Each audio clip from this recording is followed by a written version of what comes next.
Iran की 100 ballistic मिसाइलें वो जमीन पर हिट हुई है।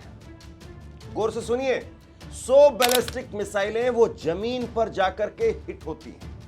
इसका मतलब यह है कि तकरीबन आप यूं मान सकते हैं कि उसके 10 गुना ज्यादा मिसाइलें छोड़ी गई होंगी। कुछ आयरन डोम सिस्टम डिफेंस, जो एयर डिफेंस है उनका, वहां पर रोकी जाती हैं, लेकिन 100 मिसाइलें वो जमीन पर जाकर के बीती रात हिट की है।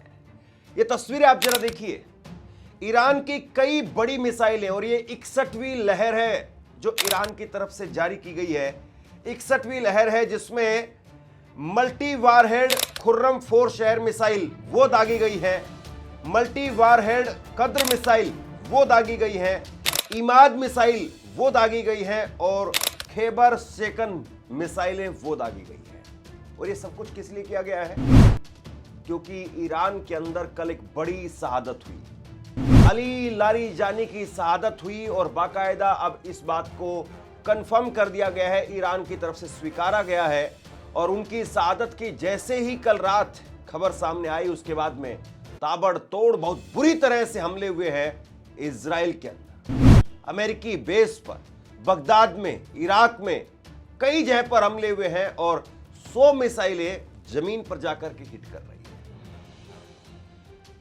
अली लारिजानी की शहादत को लेकर के ईरान की तरफ से जो इमोशनल मैसेज लिखा गया है, जिसमें वो कह रहे हैं कि अल्लाह का सेवक वो अल्लाह के पास चला गया, उस पर हम बहुत विस्तार से बात करेंगे अली लारिजानी को लेकर के। लेकिन जो अपडेट निकल करके सामने आ रही है बीती रात की, वो मैं आपके सामने रखने जा रहा हूं। सबसे बड़ी बात यह है, अब यह कहा जा रहा है कि डोनाल्ड ट्रंप की, सोशल मीडिया पर लोग लिख रहे हैं कि डोनाल्ड ट्रंप की मानसिक स्थिति बिगड़ गई है। दुनिया भर के कई एक्सपर्ट कह रहे हैं कि ईरान ने जिस तरीके से मार मारी है अमेरिकी एयरबेस पर, अमेरिका का जो नुकसान किया है, डोनाल्ड ट्रंप का नुकसान किया है, सामने मिड टर्म इलेक्शन है उनके, और ऐसे में उस नुकसान को देख करके डोनाल्ड ट्रंप पगला गए हैं, उनकी मानसिक स्थिति बिगड़ गई है।